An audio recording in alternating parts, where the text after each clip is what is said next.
Hi, I'm Jeff Cheeney, the OpenSolaris Storage Community Manager, and I have the great privilege today of sitting here with Dave Stewart, who is from Intel, and we're going to chat a little bit about the OpenSolaris community.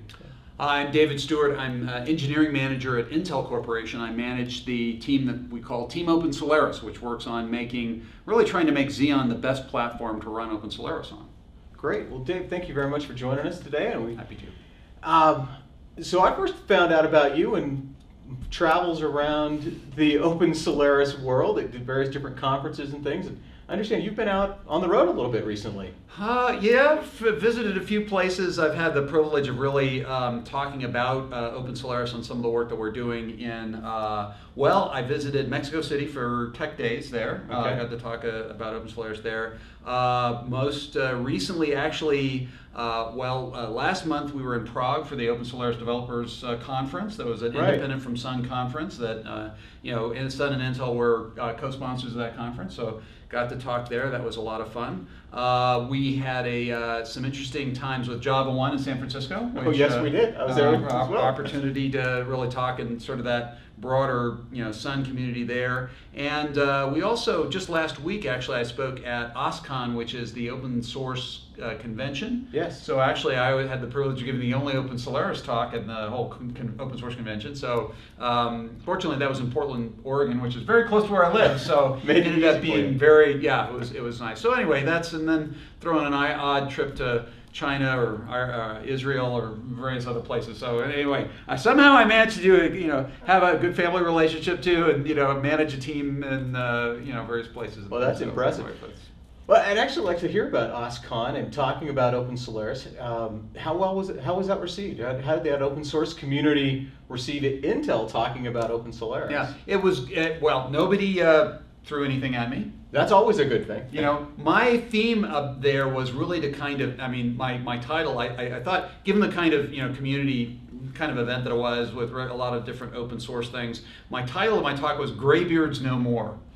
Okay. So the idea behind that is a lot of times people hear Solaris and they think, oh, Unix, that's boring, that's a bunch of... In fact, you read the, certain publications out there, right? And they go, when they're referring to Unix people, they go, the Unix beardies or the Unix graybeards, right? And I looked at that and I said, this is really kind of the image. If you think about a picture of Gandalf, right, from Lord of the Rings, right? That's what a lot of people think Unix people, that's what Solaris is all about. And what I tried to do is I really showed the changing face of Unix. And I said, really, with OpenSolaris, the face is changing. I showed a bunch of photos of people who are now part of the community. They're really, younger, much younger. They're in their 20s and even, younger, 20s, 30s. They're different genders. They're not just, we have a lot of very strong female as well as male members of the community, and they're from different countries too. There's a lot of different nationalities represented, different countries represented.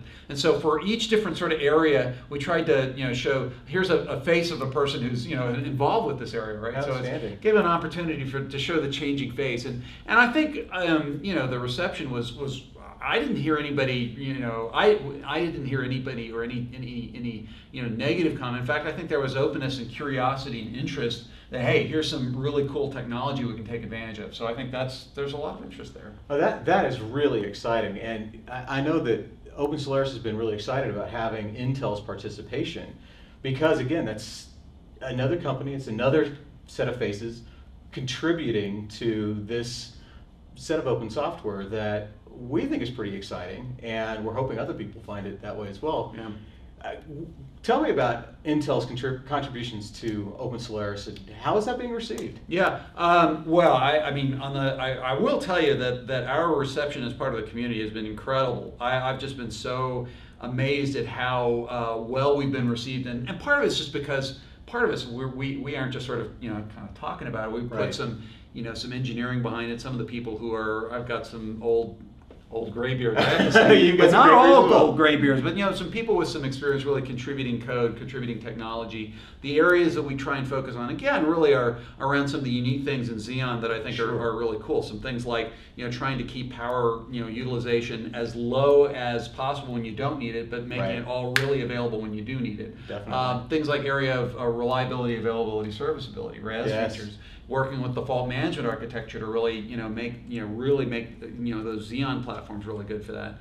And the area I talked about device drivers. So if you got a laptop, it doesn't make any sense. If I want to develop on Solaris, I'm probably going to do it on a laptop, right? Exactly. And I don't want to carry a server with me on an airplane. Right? No, that doesn't absurd, work, right? yeah. So great wireless drivers, graphics drivers for Intel Silicon are really very important for that stuff. Have I forgotten anything? I probably have. Well, core silicon enabling. If we're thinking about things like new instructions, new CPUs, new technologies, virtualization, I/O acceleration. A lot of these technologies are areas that we're delivering either code into the project, and mostly it's kernel code, or we're consulting with engineers in the community to really develop those things. Okay, that's great. One of the things that I would be curious in knowing about is we've been working on this idea of community as OpenSolaris, but honestly, it's been a lot of Sun folks.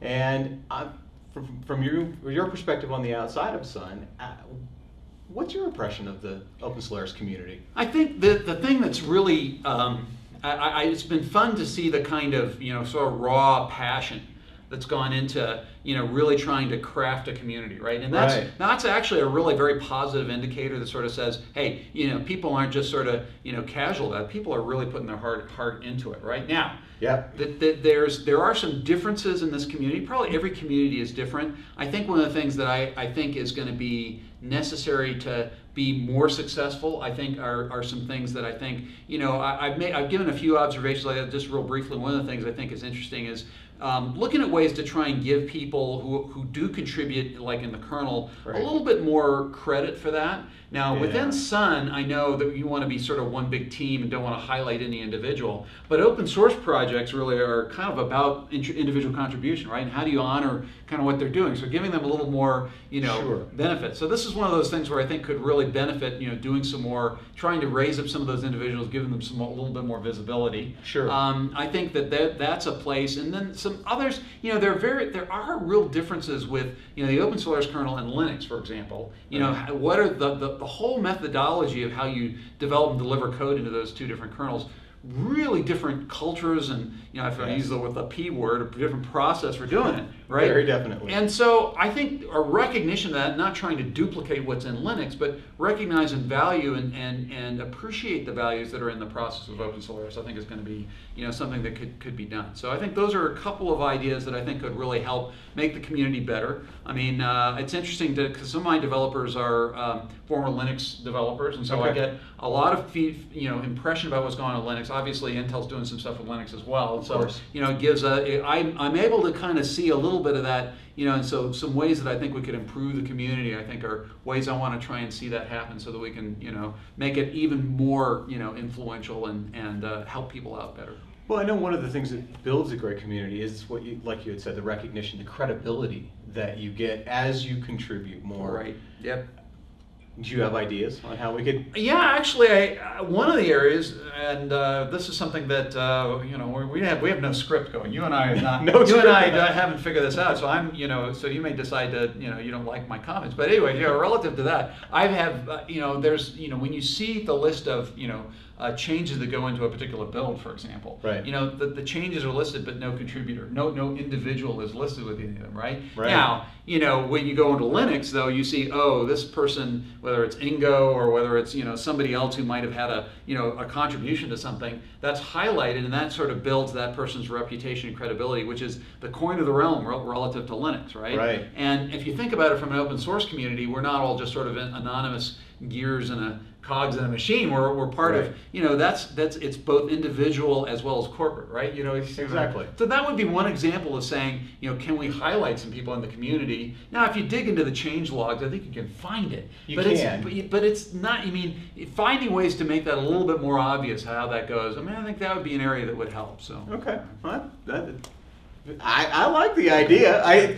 But like you said, it's a challenge between the corporate, we're doing this as a big team, versus encouraging that outside participation. By the way, the community awards, I think, fund that Sun set up, I think that's a great idea for encouraging more participation, great idea. I'm ashamed to say that I don't qualify, so I didn't, because of my relationship with Intel, we decided not to allow more members of the community involved with that. So I think that's really good. That's a great idea. Well, and to that end, I was honored to be invited as a judge in that, and actually I'm supplying a judge to that as well. So outstanding. Part of my team. So that's fabulous. And I'll tell you that some of those contributions that we had were fabulous. Fantastic. The amount of code that was generated, the cleanliness of the code, it showed that we've got some outstanding developers who want to participate. Yeah. And as you said, bringing their cred to the party, and then now you get to we get that synergy. Yeah, that's great. Yeah. That's exciting. One of the things I think that makes this such a fun job for me is I've really enjoyed working with the people from Sun, and I've worked with a lot of people from different places and companies and stuff like that, and the Sun people have been a lot of fun to work with. So I know that Sun's not the only part of the community. There are a lot of other really fun people to work with in the community that I've enjoyed a lot. So anyway, I'm loving it. I'm loving what I'm doing, and I really hope that we can make this incredibly successful. Well, I definitely agree. I'm looking forward to making this successful, and I look forward to encountering you again on one of your trips as we all get out. And I invite the rest of you who are around in the community to come out and join us at one of the many events that we're holding. See us at some of the conferences. You come and join us and participate in OpenSolaris. Dave, thank you very much. Pleasure. Thanks a lot.